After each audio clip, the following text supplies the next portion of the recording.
and how are you today, my listeners, if there are any out there? I am your host of the podcast. Hello, how are you today? My name is Mitchell Corbett, and I hope you guys are having a fantastic week. This week, I have my former tag team partner, Brandon Bulldog Hynes, on the show, and we talk about his early start in professional wrestling, how he got to Newfoundland, and how that whole thing started, because I guess he started in Cambridge, Ontario, Canada, then moved to Newfoundland. We talked his championship reign as the NAW heavyweight champion there as well.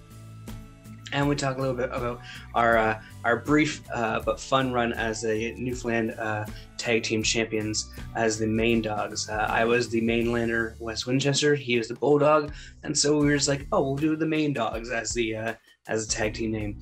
It was a fun but brief chat, mainly because I had mad allergies going on the entire time. So if you're watching the video, I do apologize. I do have a handkerchief in my hand the entire time, just to have my nose as the interview is going on. Before we get to Brendan, though, I do want to shout out a GoFundMe campaign. Curtis Sturlock is a independent professional wrestler in Ontario that goes under the name of Hacker Scotty O'Shea. I've had a few brief run-ins with him. Always a nice, courteous dude to me. But he had an emergency brain surgery about 2 weeks ago, and that's kind of a heavy thing to happen, because it happened right around Thanksgiving here in Canada. So I can't imagine the stress that probably put on his family and friends at the time. And the surgery has been successful, and from what I've been told, he is hoping to make a full recovery, but that's going to cost money. That's going to cost, bills and food and water for his family. I mean, he just had a baby girl, or I do believe. So if you can do me a favor, if you're just donate $5 or $10 or whatever, they've already reached their goal and they've gone over it, but brain surgery is no joke. It's probably going to be a lot of work to recover. So do me a favor and go to the GoFundMe page. It's called Support Kurt on GoFundMe. Again, I don't know the guy personally, but from all intents and purposes, I have heard of through my friends in Ontario professional wrestling, he is one of the best guys in the scene in terms of being a friendly guy, being outgoing, helping younger talent, and just being one of the good guys in professional wrestling. So if you can do me a favor, check it out, GoFundMe, support Kurt, and donate a little bit there if you can.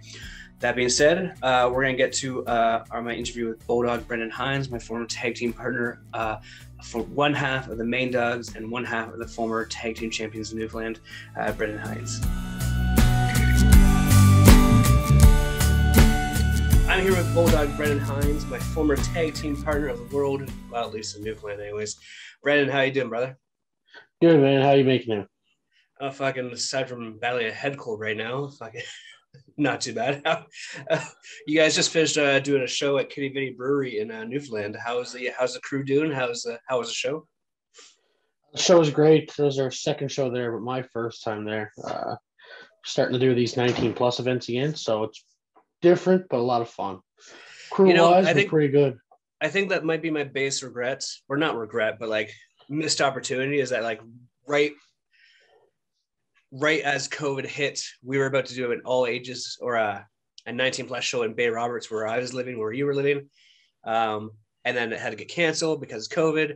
And as the mainlander, I was going to be able to do and say some really harsh and mean things. It was going to be fantastic. And it got taken away from me, damn it. Yeah, that's one thing I was very upset about, because I was looking forward to that show for a very long time. Not for myself, for other people too, because those shows you can kind of you can step into your comfort level and no one get mad, you know what I mean? And then it also brings out the fan wise, brings out different sorts of people that you wouldn't normally see at a regular wrestling show. Yeah.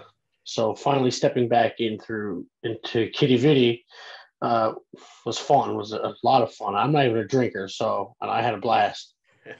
I know. I think I've tried to get you to drink a few times. One second, I was going to close the door here.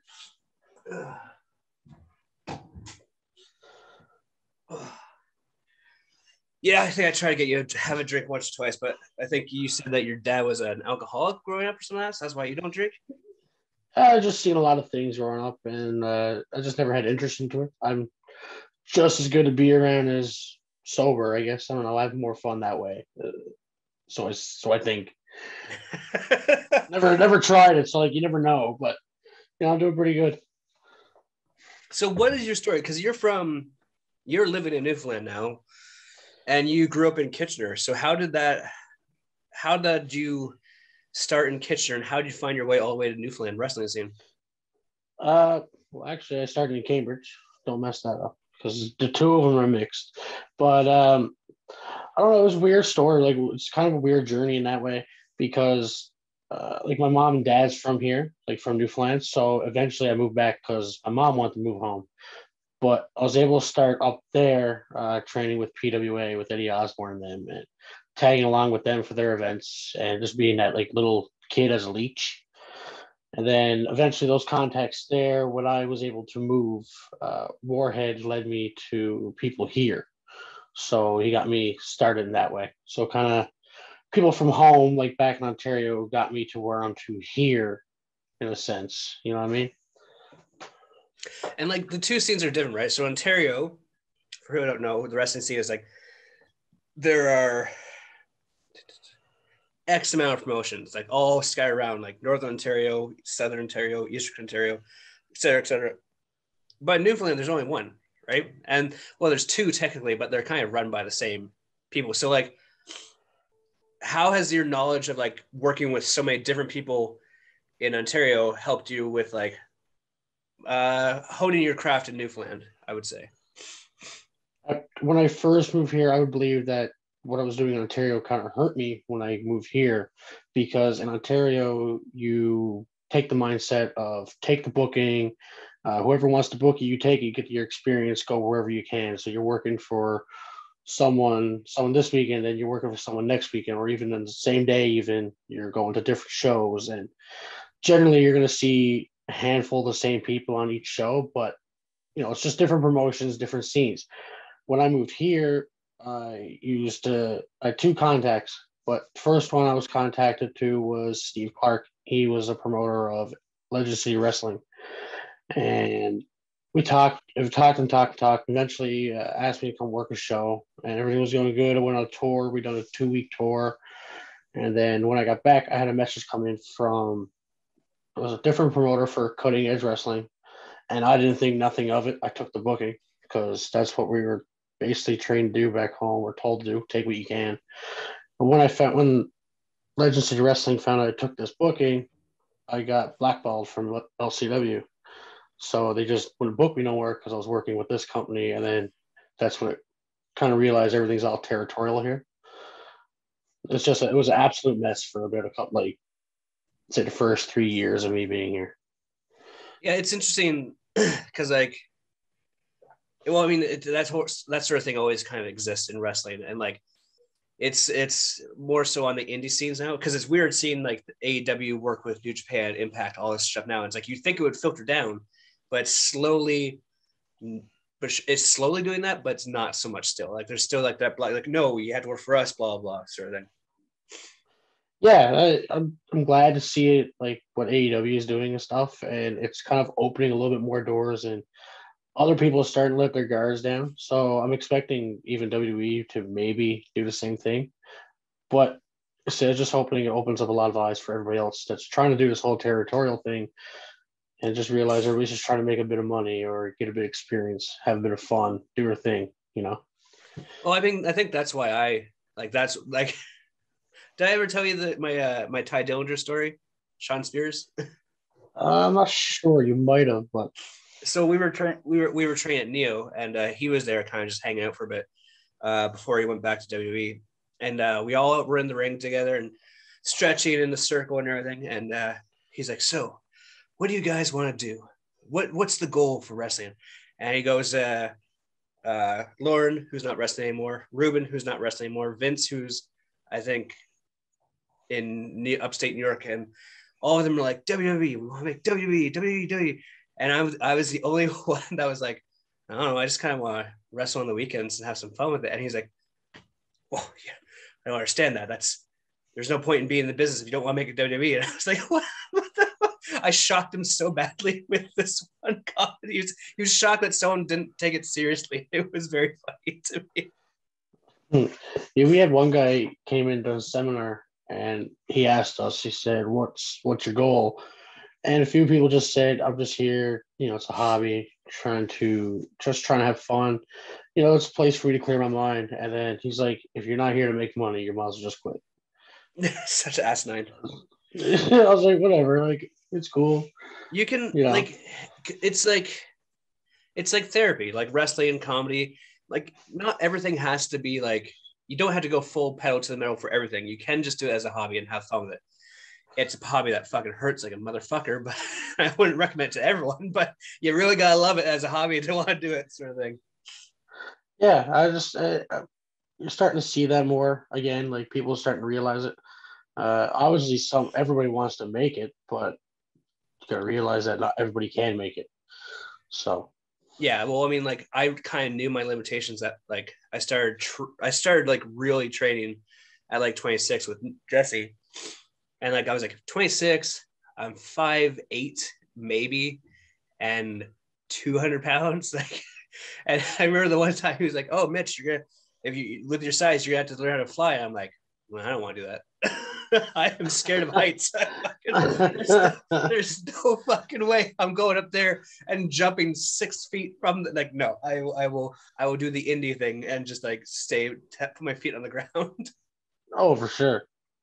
I like the indie thing. Obviously it's a lot of fun. It's different here, but like I wish I could do the Ontario circuit or like live it a little bit more. But I think you wish you just could do more shows. Like it was more consistent. I like yeah. Like years ago when we were doing tours, like we go on a tour, like a 10 or 11-day tour every 2 months, and like it was probably the best times I ever had. Aside from all like the backhanded shady shit that goes on, like the guys that were brought in were always great, and like you're working, like the Newfoundland scene was great to me in that way because there's people that would come here that 9 out of 10 chances if I was on an Ontario show, I wouldn't get booked against these guys. Mm. Like I got to work against like a Dukes or somebody like some names even, or guys that's being flown in from the States that you would never see. And it's just cool. Like, not every day, no one's going to believe that you're going to see Bulldog Brandon Hynes against Congo Khan. Yeah. But it happened because it's in Newfoundland. Like it's a blessing in disguise. Maybe it's a curse too, but I enjoy it. Well, I think that's where like, being in that smaller market of Newfoundland, like would have benefited me personally. Cause like the amount of work and the amount of like hustle you'd have to do to be successful in Ontario is like extreme. And I don't think I ever really had that drive to be that, to shake all of the right hands, talk to all the right people. I was like, I just want to come wrestle, do my thing. And, if I can help make the show better, do it. And so like, and now I'm at this crossroads, like, fuck, I'm 33 now. I'm not in great shape. Do I even want to keep on doing it? Like, I love training. I love wrestling, but I'm like, it's a pain in the ass. That's what it is. Yeah. Like, I'm not sure what it's like now, but before it was like really, really clicky, like Ontario was. That's what I noticed. And like, I never had no bad feelings with nobody, as far as I know. That's never bullshit. No path. I know you have bad feelings about people. We've talked about it on many occasions. I could name names like, right now. Yeah, but like, let's turn this into a shoot. No, but like, no, it was like for a reason. But like, I never I don't want to disrespect no one, or like I don't try to burn bridges. If something happens, it's because something happened directly, or like I feel like I got messed over. But like in that sense, it comes down to it. Like they look at you and who you're associated with, and they just try to keep each other's cliques together. But like again, from what I'm watching or what I'm seeing, all the new guys coming up in Ontario again, it's starting to open up that little bit more. Yeah. Well, like a perfect example was like I was in Ontario and I was wrestling. I was training with Jesse at Neo, and I talked to Warhead. I was like, Warhead, hey, can I get booked? He's like, you have to prove it to me that you're worth being booked. And I'm like, I've known you for like 6 years. Can you just give me a solid and let me try at least? I was like, you son of a bitch. But I love Chad. Oh, me and Warren, like he was my first opponent, like the guy that I had my first ever match with, and I was scared shitless, and I knew about it for like maybe a month before it even was going to happen. And prior to that, we would go to Hamilton and train every like 2 or 3 days a week. He'd drive me, never asked nothing from me, just want show that I was dedicated. Or, but then when the match came up and Eddie said, "Hey, you want to work with Chad like in this day show?" I jumped on it, and I think for about a week, we went over like certain spots or extra training at a park, like there's a park at nighttime, just to get me ready. Like the guy is so helpful, but so underrated in that sense, in my opinion. I don't know. Chad's great. Yeah, no, I like, and that's the thing though. Like, if I had started like I originally trained with Thorne in St. Catharines, and if I had kept on going, then like I'd be probably one of the one of the regulars to see in like the Ontario scene.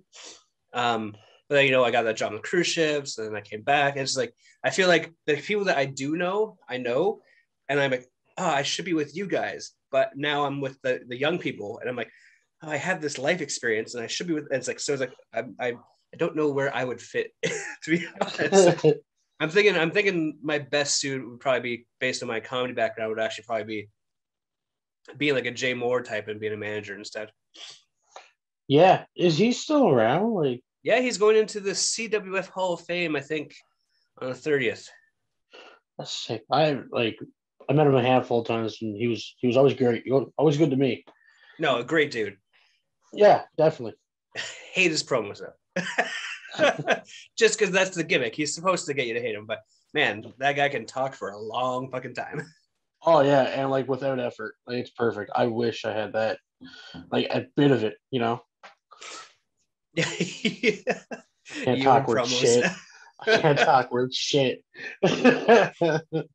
Well, you can talk. You just like you can't talk into a microphone. Yeah, it don't make sense. Like I probably do like the best thing without a microphone, but you put the microphone in front of me, it's like deer in headlights. Humana. Yeah, a few stutters, a few hum-has, and good to Was go. it? So like we before I left, you were we got to be tag team champions for 1 year, or not 1 day, not 1 year, One one day, day, one one day, day. buddy. Main dogs, Mainlander and Bulldog Brandon Hynes, and then you got to be able to be the actual champion. So how was that night for you when you got to actually hold the main belt for, again, um, I think 24 hours? no, it was That's your like gimmick, is the 24-hour champion. 13 hours, and it was like the same dates of the same shows. But that experience was pretty great because it was not every day that you get that. Like someone like me would get that kind of rub um, that you always hope for, even if it was only for not even a day. We done that tournament thing, so just to kind of have me go all the way, and it's kind of like our first bit after COVID, and to be that guy to have my name in the books after Tyson Dukes to hold that belt is pretty cool. Uh, Even if it's not having a chance to beat him for it, but just the fact that it goes Dukes and then me, it's for me, it's like kind of cool. It kind of sets something up for whenever things lighten up. Yeah, I guess are there plans to have Dukes back in the promotion that you know of? I haven't really heard much. Like I said, I'm out in Bay Roberts, so I don't really communicate as well as anybody else. But that's the plan. When things open up, like we're starting to have more shows, we got more people coming in, and we're working on it. Nice. And so like you've done, like you've been there for a while now, you've kind of accomplished everything. Like, is there any are there any storylines or any goals that you'd want to tell that you haven't told yet? Like what I would get involved with. Yeah. Um, Like, do you want to wrestle Travis? no, because then apparently we You'd look stiff too him. much Okay, I get it. alike. Yeah, it's okay. Yeah, and then they get fired. No, I wouldn't mind it, like in that sense. Like you could work something like that, but one thing I do want, and like anybody else wants, I want to get a legitimate run, and is not for my self ego or anything, because despite what people think, I really don't got one. Yeah, don't even say nothing.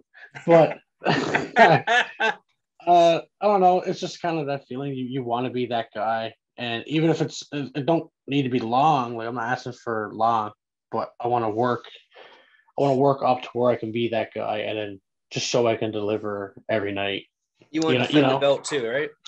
Yeah, like I want to just have that experience, because that's what we all work for. I know people have different perspectives on what a championship means, but the way I was raised or trained into it, it's a respect thing. Uh, and I'm sure you understand what I mean. And some people here don't kind of get it, but it's a big thing, and people don't realize it, because you're the face, you're the guy. When they look at the promotion, you're that guy. So if you could be a positive role model in that sense, or have people say, "I want to go here because I want to work him," that's pretty cool. Or like people want you to come here and work them, or it kind of helps you, and then helps. I want to help everything grow together. And not that I need that big push to do that, but I want to work to it where I can just help everyone, help everything, and then like for my own self righteousness, get a kind of run. Well, I mean, to your point, I mean, like that's why I wanted to have that Newfoundland title, right? I wanted the Newfoundland Heritage title so I could turn it into the mainland title, build that up as a big heel thing, and then whoever won it would be the big hero and be able to change it back to the Newfoundland Heritage title, right? Like I feel like that would have been a perfect like story arc. Like the heel changes the belt to the belt that people don't want it to be, and then it's like defend, and then build someone up, and then it's a young kid or something like that, or Don comes back and finally wins it back. So like I thought that would have been an excellent story to tell. It definitely, I would have been all aboard for it, because it's something to keep people interested. But at the time, we had like say a roster of 15 or 16 people and like 9 titles. So yeah, but it would have been like that would have been my pride and joy, is like turning that title into something more important, right? Oh, definitely, and like that definitely could have worked 100%, because that title's for, I think, technically for 2 promotions or whatever. Yeah, exactly. But it would have right? worked. So it definitely would have worked. It was just the timing, I think, where everybody they're trying to throw everything in at the same time, was making a mess. Rather if they focused on something, you know what I mean? Yeah, I definitely would have loved it. So we've talked a little about your career in wrestling and everything, and I'm losing my mind right now because I'm trying to stop the sniffles from coming as they come down my nose and everything. Let's talk. We are both big hockey fans. You can see my Avalanche stuff in the background there. You're a big Leafs fan. We're in the same fantasy hockey pool coming up this year. What are your thoughts and concerns about the new NHL season? Not the North American shitty league is gone. I personally enjoyed the North American division just because. I know why you enjoyed it, because it was the Leafs won it. No. Yeah, but it didn't really mean nothing. But I don't know. I enjoyed it because it looked like I just thought it was great hockey. But I'm happy that it's gone back to normal, because then you won't see team like Montreal that typically wouldn't make playoffs was in a cup final. But it was cool that they done it. I was all for it. Good for them. They earned it. But it's glad to see everything starting to get back to normal, and then arenas are even being packed again. So it's a good feeling. Like I feel like a kid again in the hockey world. Is there a team that you feel like it's going to be like an underdog team that comes out of the East and West, or like who do you think is going to surprise us? Because like we're already in like a weekend and Buffalo's undefeated, I think. Yeah, like that's absolutely insane. My sleeper team, I have two. I have a couple, but I think Ottawa's going to be a big surprise to people, especially when Tkachuk gets back into the lineup. And I'm not saying it because there's somebody from here that's on the team, but I think New Jersey is going to be a threat, like a big threat, if they can stay on the same page. They're a fast, young team. Well, I mean, yeah, congrats to Dawson Mercer. I mean, that's pretty epic that he made it. He actually cracked the roster. Yeah, so like I just think it's going to be a great hockey season all around. And bless you. I know. It's cold outside, and with the cat hair and everything, it's just about fun. So I think No. so. Like when I got the first overall pick in the fantasy draft, I went with McDavid, right? And you were surprised because I'm a huge Avalanche fan. But I think it's come to the point where like I don't believe the Avalanche can do it anymore. They've had the team for the past 5 fucking years and they haven't done anything. So I'm like, I'm not putting my eggs in any Colorado Avalanche baskets. If they get there, I'm super happy. But like I feel like I'm their own curse. Like every time I actually watch a game, they can fail. Yeah, that's like that happened to me last year. Because you got the first pick last year and you picked McKinnon, and I ended up getting McDavid, and I wanted to pick Matthews so bad. Like I was so bad, and I just couldn't do it. But it was McDavid helped me out a lot. But I think Edmonton's gonna have a good year too. So I don't know. In regards to Colorado, you really don't know. No idea. Yeah, losing their starting goaltender to Seattle was a bit of a weird one, but Darcy Kemper is a pretty good goaltender, but like they started off the season with Gabe Landeskog getting suspended and McKinnon on the COVID list. Yeah, I got McKinnon in one of my other fantasies, and I was very upset. So, yeah, I mean, like I told you, the one guy asked me to trade Kucherov for McDavid straight up. I'm like, why? If I wanted Kucherov, I would have drafted him first. yeah, like wait like a couple weeks, man. Like, let's see how it starts out. It was fucking ridiculous. How are the Growlers playing this year? The ECHL Newfoundland Growlers. Yeah, I actually just seen today that they finished up the training camp, so they have a home opener here on the 6th of November. Yeah. So I'm going to go to a lot of games, I think. So I'm excited. I like the Growlers hockey. Aside for, like, I know it's a shitty hockey league, but it's always a good time. No, it actually, like, when we went to a few games, it wasn't bad hockey. I didn't find it was that bad, actually. Yeah, it's not as bad as what it's made out to be. It used to be like a fighting league. Like, it's just like where all the goons go. But now there's a lot of talent there that you're not going to see. Man, if there's a hockey fan listening to this, like, go check out some of the logos and jersey designs that ECHL has. Like, I saw some wicked hockey jerseys and logos when the teams came to visit. Yeah, like they got some of the best designs, and it's just wicked. I'm a big jersey guy too, so yeah, I enjoy seeing the creativity. And like even the Growlers have a great jersey. I love it. It's probably one of my favorite jerseys. Yeah, that was like, I wish I'd be able to get one before I left, but like jerseys are expensive. Yeah, well, if everything goes out, like we keep up this working agreement that we got here, like with wrestling and stuff, I'll see what I can do for you. Perfect. Awesome. All right, man. I am dying over here, so I think this will be a shorter than usual podcast. Perfectly fine, man. We'll do it again then whenever. We'll have you back on when the playoffs start. We'll do a whole like playoff preview because like we'll have you and Travis, and we'll do a whole playoff preview. Why not? Oh my God! Even if the Habs aren't in the playoffs, you'll say they're going to win. So.